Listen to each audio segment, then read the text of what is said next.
أعوذ بالله من شرور أنفسنا ومن سيئات أعمالنا من يهد الله فلا مضل له ومن يضلله فلا هادي له أشهد أن لا إله إلا الله وحده لا شريك له وأشهد أن سيدنا وحبيبنا ومولانا محمدا عبده ورسوله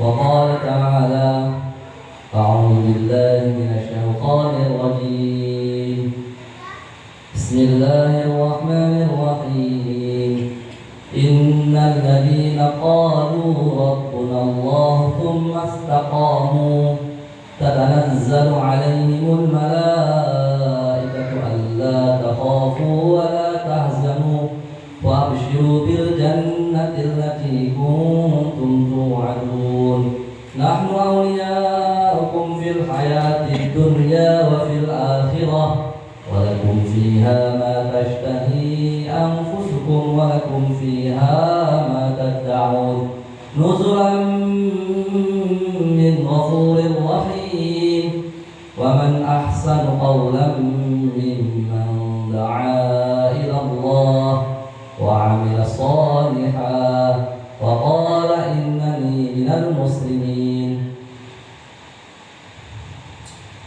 وقال النبي صلى الله عليه وسلم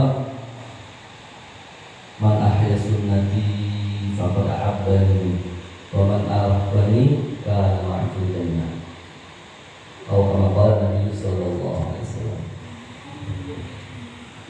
Alhamdulillah, kawan-kawan seperjuangan yang kita semua di sini sama-sama mengharap ridha Allah Subhanahu wa taala. Yang paling utamanya yang harus kita tanamkan dalam buah hati kita, rasa syukur kita terhadap Allah Subhanahu wa taala. Karena apa? Karena dalam kondisi yang sesibuk sekarang ini, dalam kondisi yang banyak urusan, dalam kondisi yang banyak permasalahan, masih Allah pilih kita untuk apa? Untuk duduk di majelis yang bicarakan kebesaran Allah Subhanahu wa taala. Untuk duduk di majelis yang membicarakan kehebatan Allah Subhanahu wa taala. Untuk apa? Untuk melakukan kebaikan-kebaikan yang mana kebaikan ini akan datang rahmat Allah Subhanahu wa taala. Karena untuk tiket ataupun syarat itu untuk masuk surga Allah yaitu apa?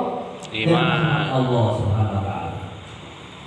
Alhamdulillah, malam ini di tengah banyak kesibukan, ada yang sibuknya belum selesai, mungkin ada dengan mungkin DPR itu yang urusan belum selesai, tapi Allah pilih, Allah sempatkan.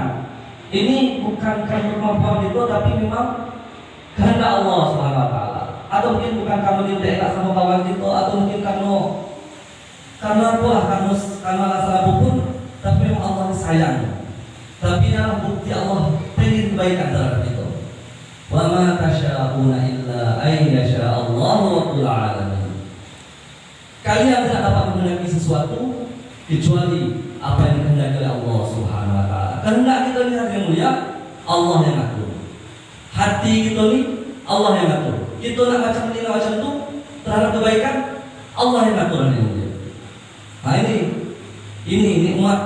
nikmat ini harus kita syukuri, kita sapi sehingga kebaikan demi kebaikan Allah berikan kepada kita dunia. Sehingga taufik untuk melakukan kebaikan yang lain Allah beri kepada kita dunia. Jadi di majelis zikir ataupun majelis yang membahas tentang agama adalah suatu kebesaran, suatu nikmat yang kalau itu dibuka hijab oleh Allah Subhanahu wa taala baru kita terbawa olehnya. Sekarang mungkin karena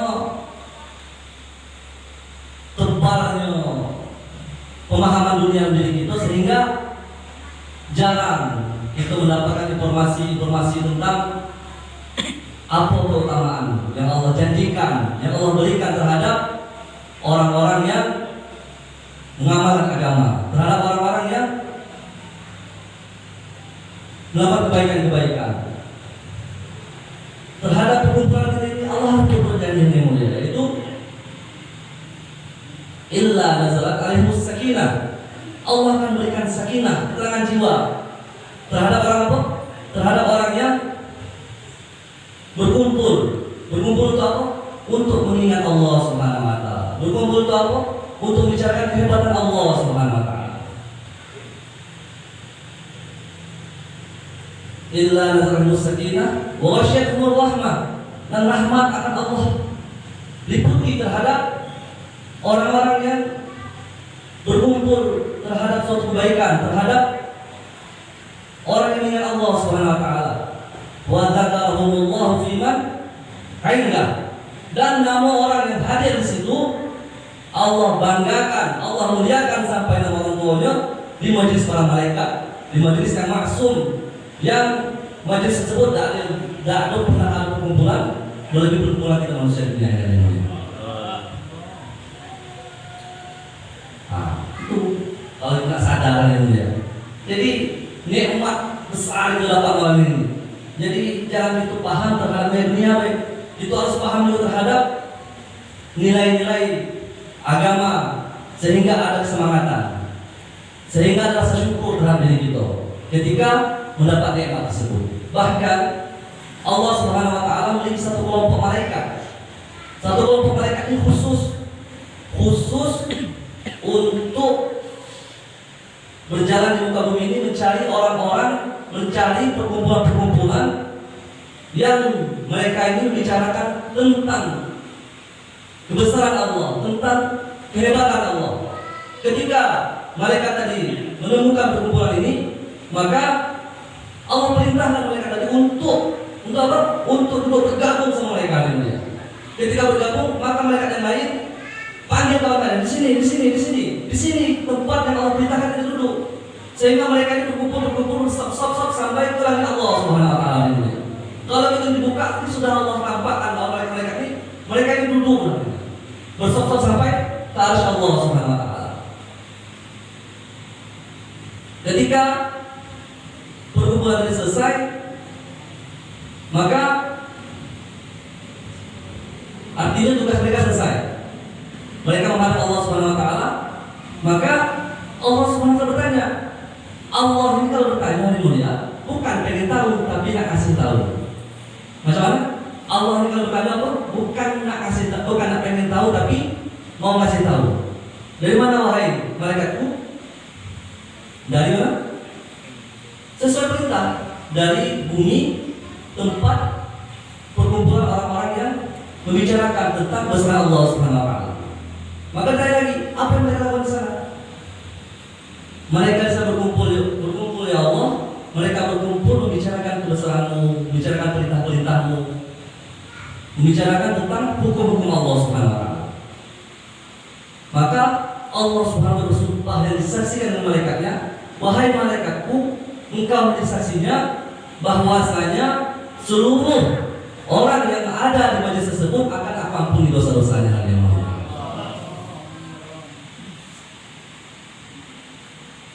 Nikmat loh. Terus sekolahnya duduk tergantung-gantung pula, senang loh hati. Selesai duduk, dosa yang punya Allah Subhanahu wa taala. Komplain malaikat, ya Allah itu ada orang duduk sampai ujung ada datang sebentar ke saya, dia duduk sebagai lagi. Itulah berkah rahmatku. Siapa yang hadir di situ yang niat dengan diniat, yang tidak berniat, semuanya mendapat ampunan Allah Subhanahu wa taala. Luar biasa. Jadi kita malam ini lagi berada di dalam nikmat besar yang mulia. Ini harus disyukuri, harus ditanam dalam hati kita, harus dicam dalam hati kita. Berterima kasih kepada Allah Subhanahu wa taala. Sehingga Allah mudahkan kita untuk melakukan kebaikan yang lain. Sehingga kita 1 kali 24 jam berada dalam ketaatan Allah Subhanahu wa taala. Kunci untuk memudahkan kepada Allah Subhanahu wa taala, syukuri nikmat yang Allah mudahkan sehingga Allah mudahkan untuk melakukan nikmat-nikmat yang lain, kebaikan-kebaikan yang lain. La in syakartum la azidannakum wa la in kafartum inna 'adzabi lasyadid. Kita ulang-ulang ya. Kita ulang-ulang. Kita syukur kepada Allah, Allah tambah. Kita tak mau syukur, Allah cabut, bahkan Allah azab dan lain-lain. Nah, tinggal terima kasih, tinggal itu lapang hati, tinggal itu jalankan. Masya Allah. Hal yang mulia, Allah Subhanahu wa taala meletakkan sudah menjadi tempat Allah Subhanahu wa taala kebahagiaan, kesuksesan, kejayaan manusia dan jin hanya dalam mentaati Allah Subhanahu wa taala. Jadi kalau hidup tidak bahagia, kalau hidup tidak jaya, kalau hidup tidak sukses, apa kuncinya? Kuncinya taatkan Allah Subhanahu wa taala. Kuncinya taatkan Allah Subhanahu wa taala. Kalau kita ukur setinggi apa jaya itu, setinggi apa bahagia itu, kita ukur dengan sejauh mana kita taat dengan Allah. Kita ukur dengan sejauh apa kita taat dengan Allah. Kalau kita belum bahagia, kalau kita belum jaya-jaya, kalau kita belum sukses-sukses, yang kita perbaiki itu selain yang kita perbaiki pertama kali itu apa? Kedalaman ketaatan kita dengan Allah Subhanahu wa taala. Sudahkah seluruh perintah Allah kita lakukan? Sudahkah seluruh larangan Allah kita tinggalkan? Kita koreksi diri kita yang mulia. Dalam melakukan ketaatan ataupun beragama dengan Allah Subhanahu wa taala, yang paling mendasar, yang paling fondasi yaitu tentang akidah kita. Tentang apa? Keimanan kita. Sudahkah keimanan kita seperti standar yang Allah inginkan? Sudahkah keyakinan kita seperti standar yang Nabi Muhammad anjurkan? Sudahkah standar keimanan kita yang sesuai yang ajaran Nabi Muhammad SAW ajarkan? Standar keimanan untuk kita beragama Islam yang dicontohkan oleh para sahabat Nabi SAW, standar maksimalnya apa? Standar maksimalnya hari mulia kita dalam kehidupan ini tidak terkesan lagi dengan suasana keadaan. Inilah standar keimanan yang maksimal yang sudah dicapai oleh para sahabat radhiyallahu anhum. Nah, kita hendak ke sini, kita hendak menuju sampai sini, sehingga kalau sudah sampai pada titik ini, tidak makan situasinya sama dengan susah senang, dapat situasinya sama. Bahkan situasi susah bisa membahagiakan kita. Sebagaimana sahabat Bilal radhiyallahu anhu, ketika sahabat Bilal radhiyallahu anhu disiksa dengan majikannya Umayyah bin Khalaf di tengah padang pasir, disiksa, siang hari dicambuki, malam dicambuki, siang hari ditindih pakai batu di tengah padang pasir, yang mana padang pasir pada saat itu para ulama katakan kalaulah kita taruh benda sesuatu ke padang pasir maka akan masak dia. Yang mana luka cambukan malam hari yang sampai luka-luka ketika ditaruh pada pasir maka akan kering luka dia tadi, akan habis darah dia, kering karena panas pada pasir tadi. Ketika sahabat bila disiksa seperti apa yang sahabat dikatakan ahad, bukan ngeluh yang mulia, bukan sakit, bukan ingin apa lagi keluar dari Islam. Disiksa dengan apa? Supaya tidak Islam. Tapi sahabat bilang sudah Allah tanamkan, sudah Allah berikan kebahagiaan, Allah tanamkan ketentraman jiwanya, maka sedetik pun tidak akan meninggalkan Islam. Bahkan ketika bila sampai jadi gubernur, dikatakan kapan engkau berbahagia dalam kehidupan ini? Ketika aku disiksa oleh majikanku, ketika aku dihukum, ketika aku dipaksa untuk meninggalkan agama Islam, ketika itulah aku paling bahagia dalam kehidupan ini. Kehidupan standar ukuran bahagia kita ini bukan punya, bukan bisa sekali, tapi Allah tanamkan diri kita.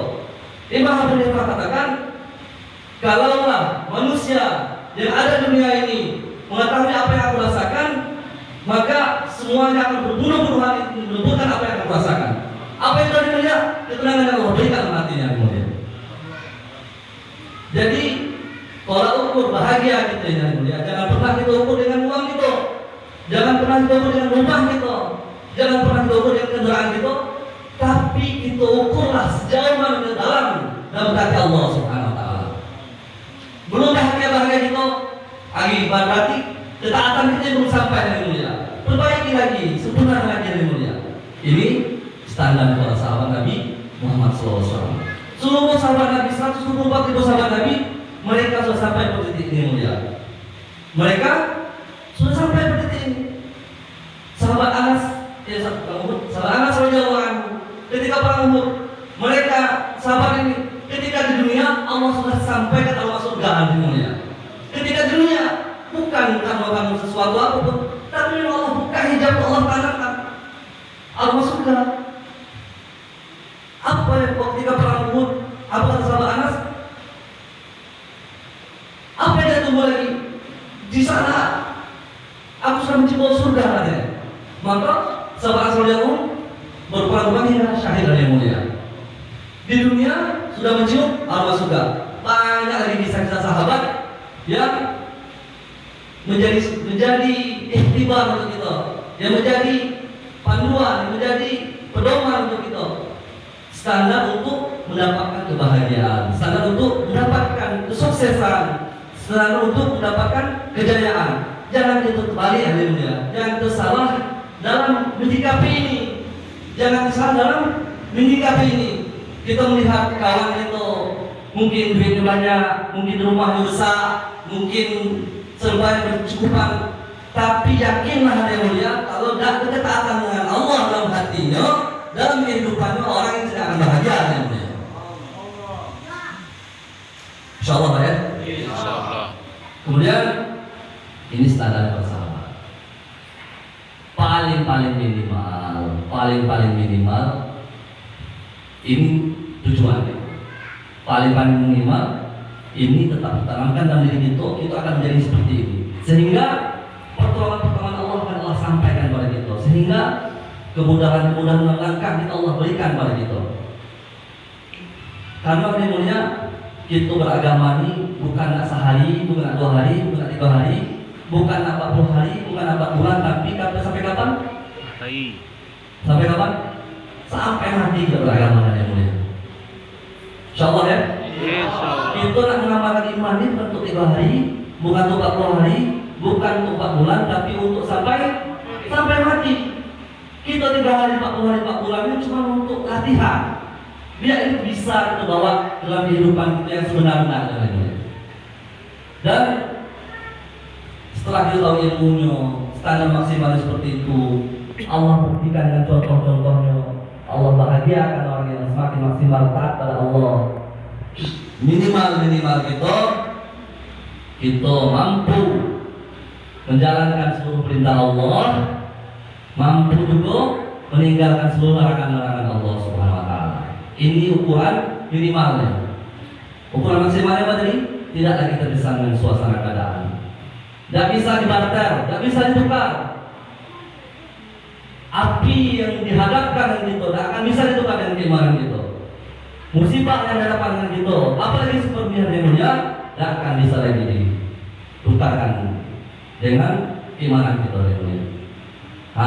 Ini kita hendak latihan, hendak kita latih, hendak kita usahakan agar betul-betul menjadi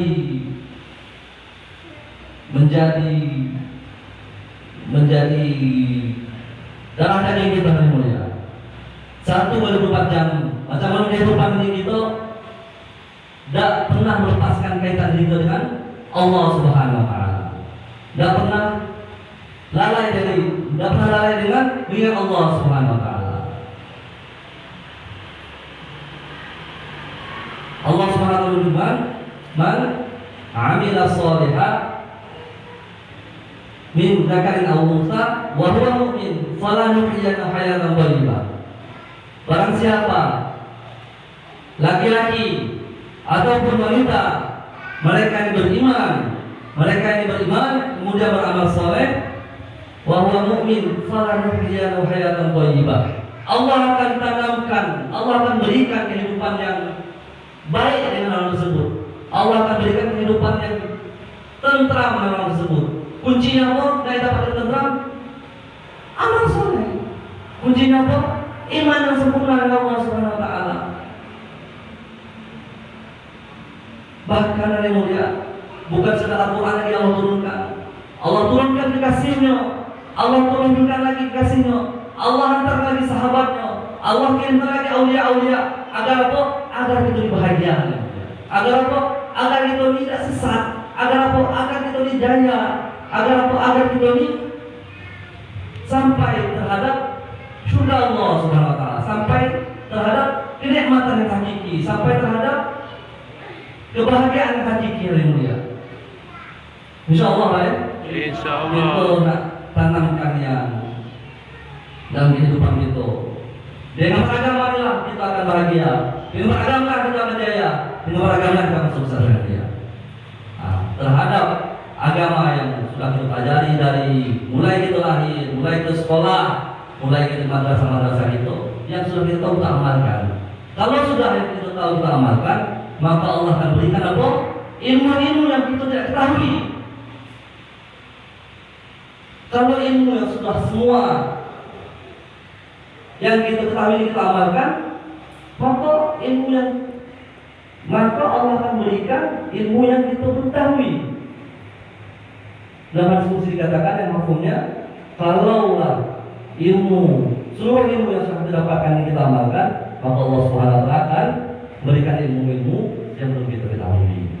Masya Allah. Kemudian yang mulia, setelah kita sempurnakan latihan, targetkan keimanan kita usahakan, kita maksimalkan sholat kita yang mulia. Karena as-salatu imaduddin, sholat yang agama yang mulia. Sudah kita beriman dengan Allah, sudah kita sempurnakan keimanan kita usahakan keimanan kita. Yang perlu kita perhatikan lagi, yang perlu kita jaga lagi apa? Sholat kita yang mulia. Bagaimana sholat kita ini bisa merubah dunia yang mulia? Bagaimana sholat kita ini bisa merubah kehidupan kita yang mulia? Karena dengan sholat kita untuk berjumpa dengan Allah ini hanya dengan sholat yang mulia. Tidak ada lagi jalan lain. Ingin mencurahkan segalanya, ingin berjumpa dengan Raja Maharaja kecuali dengan sholat yang mulia. Orang sanggup untuk menghadap terhadap dengan pejabat negara, semacam bupati, semacam gubernur, semacam presiden sekalipun ya, tanpa mengecilkan orang tersebut, sanggup mengambil antrian, sanggup menunggu beberapa jam, sanggup berpakaian rapi untuk apa? Untuk menghadap dengan penguasa dunia ya. Yang mereka dalam menghadap ini belum tentu lagi hajat yang ditunaikan, belum tentu lagi tujuan yang disampaikan, belum tentu lagi dikabulkan lagi keinginan. Nunggu sudah berjam-jam, persiapan sudah berjam-jam, belum lagi ada penjelasannya. Tapi yang mulia, Allah Subhanahu Wa Taala buka peluang untuk siapapun dari hamba-hambanya yang ingin berjumpa dengan Allah selama dalam sehari 5 kali ya. Jadi jangan salah artikan. Justru waktu sholat itu kita harus siap. Waktu sholat itu waktu yang kita tunggu-tunggu. Karena apa? Karena kita berjumpa dengan Raja Maharaja, berjumpa dengan Allah yang mencukupi rezeki kita, yang melindungi kita, yang membimbing kita, yang kita tidak pernah ada masa lalu yang buruk dengan Allah Subhanahu Wa Taala, yang selalu ingin kebaikan dalam kita, yang selalu menunaikan hajat-hajat kita yang mulia, yang khazanah yang maha kaya, yang tak terbatas dengan mulia. Masya Allah. Nah ini nak kita berubah lagi, nak kita ubah cara pikir kita. Kalaulah dengan sholat inilah kita berjumpa dengan Allah. Bahkan Allah Subhanahu Wa Taala berikan janji-janjinya melalui Nabi SAW keberkahan terhadap orang yang menjaga sholatnya. Allah berikan kecukupan terhadap orang yang menjaga sholatnya. Allah berikan kemudahan terhadap apa? Orang yang menyempurnakan sholatnya. Hadir yang mulia, setelah setelah kita tahu keutamaan pentingnya sholat dalam kehidupan ini, jangan sampai salah. Jangan sampai salah itu dalam sholat. Kita harus cari ilmunya. Kita harus baca banyak buku. Standar maksimal sholatnya Nabi Muhammad SAW apa itu? Pertama, di tempat azan dikumandangkan. Apa standar? Apa ukuran sholat Nabi Muhammad SAW itu? Di tempat azan dikumandangkan. Kemudian apa? Di awal waktu. Kemudian apa? Berjamaah. Jadi tiga ini adalah cara sholat Nabi, sehingga kita betul-betul mendapatkan yang Allah janjikan dengan sholat tersebut, mendapatkan pertolongan Allah, mendapatkan bantuan Allah, mendapatkan keberkahan di kehidupan kita yang mulia. Apapun hal-hal itu dalam sholat yang kita sampaikan yang mulia, bahkan yang mulia, ialah Nabi nomor semuanya ajaknya sampai di dekat dengan Allah. Sahabat Nabi yang mulia, mereka ini orang-orang yang sama seperti kita. Mereka ini orang yang sama macam kita. Sahabat Nabi Muhammad SAW. Hal yang mulia dikisahkan Sayyidina Ali radhiyallahu anhu ketika di rumahnya kehabisan makanan yang mulia. Tidak ada lagi untuk dimakan hari ini. Dah habis. Tidak ada lagi untuk dimakan hari ini. Siapa dia?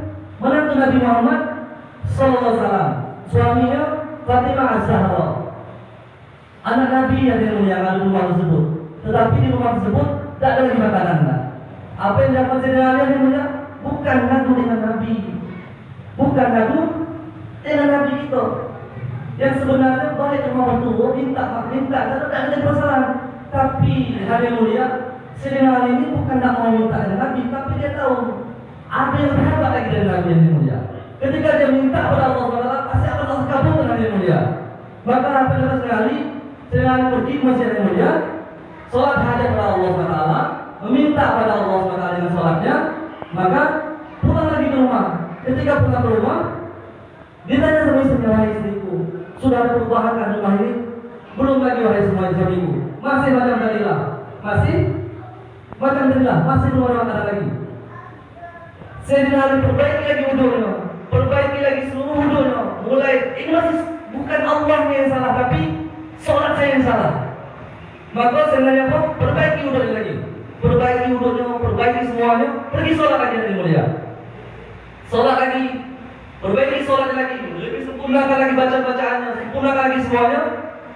Doa lagi kepada Allah Taala, pulang lagi ke rumah. Tanya lagi, wahai istriku, sudahkah ada perubahan di rumah ini? Sudahkah ada makanan di rumah ini?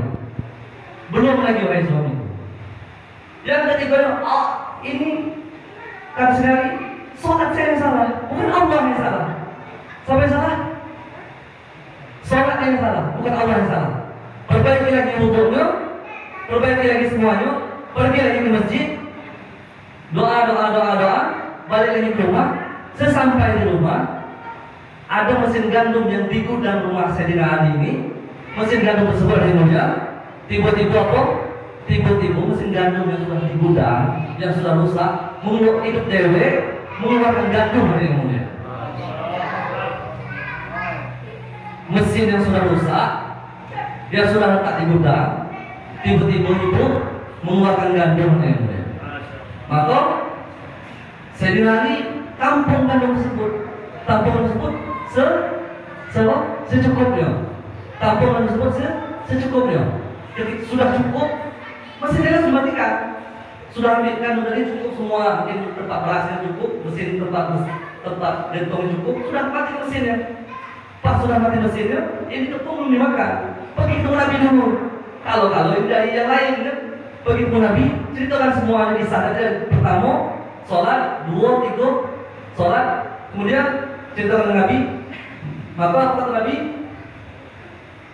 wahai Sayyidina Ali, kalaulah mesin tadi tidak engkau matikan, mesin gandum tadi tidak engkau matikan, maka mesin itu akan hidup sampai hari kiamat. Mesin tadi apa? Mesin tadi akan hidup sampai hari kiamat. Bahkan kata para ulama, ketika kalau mesin tadi tidak dimatikan, kata para ulama, ketika orang musim haji, maka orang oleh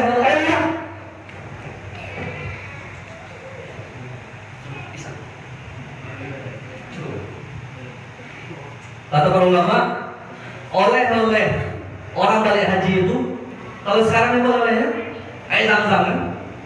Kata para ulama, kalau mesin gandum yang asbab keberkahan sholat Sayyidina Ali tadi tidak dimatikan, orang balik musim haji ini paling minimal olahraga dua. Pertama, air zam-zam keberkahan Siti Hajar. Kedua, mesin gandum, bawa tepung gandum keberkahan sholat Sayyidina Ali tadi namanya. Masya Allah. Ini manusia biasa, manusia yang menyempurnakan ketaatan kepada Allah, manusia yang menyempurnakan sunnah-sunnah Nabi-Nya, manusia yang menyempurnakan menyerahkan diri kepada Allah Subhanahu Wa Taala. Allah berikan keberkahan kehidupannya, Allah berikan pertolongan Allah, Allah berikan pertolongan dalam kehidupannya. Tak menutup kemungkinan ini Allah berikan kepada kita juga. Tak menutup kemungkinan ini Allah sampaikan kepada kita, karena Tuhan yang sederhana Tuhan kita, Tuhan yang Muhammad itu Tuhan kita. Yang salah itu sholatnya kita, yang salah itu cara berdoa kita. Kehebatan Allah dia akan nilai yang mulia. Allah dia akan hebat sampai tidak ada batasnya yang mulia. Allah selalu melihat keadaan kita. Bahkan dalam kitab Tauhid yang mulia, daun-daun yang bergeser di atas dunia ini sudah Allah tetapkan yang mulia. Apalagi tentang rezeki kita, apalagi tentang takdir kita, apalagi tentang hal-hal yang kita sedihkan, semuanya sudah Allah takdirkan yang mulia. Bahkan Allah Subhanahu Wa Taala mantapkan hati Nabi Musa ketika hendak berangkat berdakwah menuju Firaun. Ya Allah, bagaimana nasib istriku ini, makanan rumah ini? Ya Allah, bagaimana nasib istriku lagi sakit ini? Allah tanamkan kemantapan hati Nabi Musa. Nabi Musa disuruh mecahkan batu yang mulia, mecahkan batu di malam hari, batu hitam yang gelap, dipecahkan batu lagi yang mulia, pecah lagi batu lagi sampai yang ketujuh. Maka dalam doa tersebut yang makan daun dari yang mulia. Maka belum selesai lagi, disuruh lagi oleh Allah SWT, dengarkan yang kau sebut tadi. Apa yang sebut katakan? Subhanallah ya Allah. Maha suci Tuhanku yang selalu melihatku, wa ya'lamu makani, yang selalu mengetahui keadaanku, wa ya'lamu makani, yang selalu mengetahui di mana aku berada hari ini. Semua ini macam itu dia cakap ini. Semua ini macam itu dia yakin Allah SWT. Kita yang Allah ciptakan paling sempurna. Kita yang Allah hantarkan lagi Nabi. Kita yang Allah hantarkan lagi utusan-utusan Allah. Tapi masih melenceng juga keyakinan itu. Tapi masih salah juga dalam berkeyakinan Allah SWT. Nah, untuk itulah yang mulia, untuk inilah kita berkumpul, memantapkan, mengulang lagi keyakinan kita, memaksakan diri kita untuk taat pada Allah, memaksa lagi diri kita untuk yakin dengan Allah, memaksakan diri kita untuk menjaga sholat kita, memaksa diri kita untuk menghidupkan sunnah-sunnah Nabi kita. Bersedia semua insyaallah. Insyaallah. Cukup ya? Kalian yang tiga kali. Niat dulu Pak, ya. Kata Kiai Sallallahu Alaihi Wasallam. Kita ini manusia yang banyak lemah. Sulit untuk menyempurnakan amal sebagaimana amal para sahabat. Sulit yang, tapi kita mampu untuk menyempurnakan niat kita sebagaimana niat para sahabat Nabi Sallallahu Alaihi Wasallam. Kita mampu untuk menyempurnakan niat-niat besar kita sebagaimana niat sahabat Nabi Muhammad SAW. Kita maklum, kita sadar dengan diri kita banyak kekurangan terhadap pengetahuan kita dalam agama ini. Banyak kekurangan, karena apa? Lah banyak dosa itu lakukan oleh dia. Lah jauh kita tinggal Nabi 1000, hampir 1,5 abad kita tinggal Nabi Muhammad SAW. Jadi wajar kondisi kita seperti ini, wajar. Ada yang masih bisa disempurnakan. Apa itu? Niat kita. Niat kita, macam mana niat itu seperti niat para sahabat. Kita hendak mendakwahkan agama sampai ke penjuru-penjuru dunia. Kita hendak mengamalkan agama seluruh perintah-perintah Allah Subhanahu wa taala, menjauhi seluruh larangan-larangan Allah Subhanahu wa taala. Kalaulah ada dosa-dosa yang belum bisa ditinggalkan, kita mohon ampun kepada Allah. Kita akui diri kita di hadapan Allah. Karena kita punya Tuhan. Kita punya Tuhan apa? Tuhan yang maha pengampunan yang mulia. Tuhan yang maha pengampun, tidak ada dosa yang diampuni oleh Allah Subhanahu wa taala yang mulia. Insyaallah kan? Insyaallah.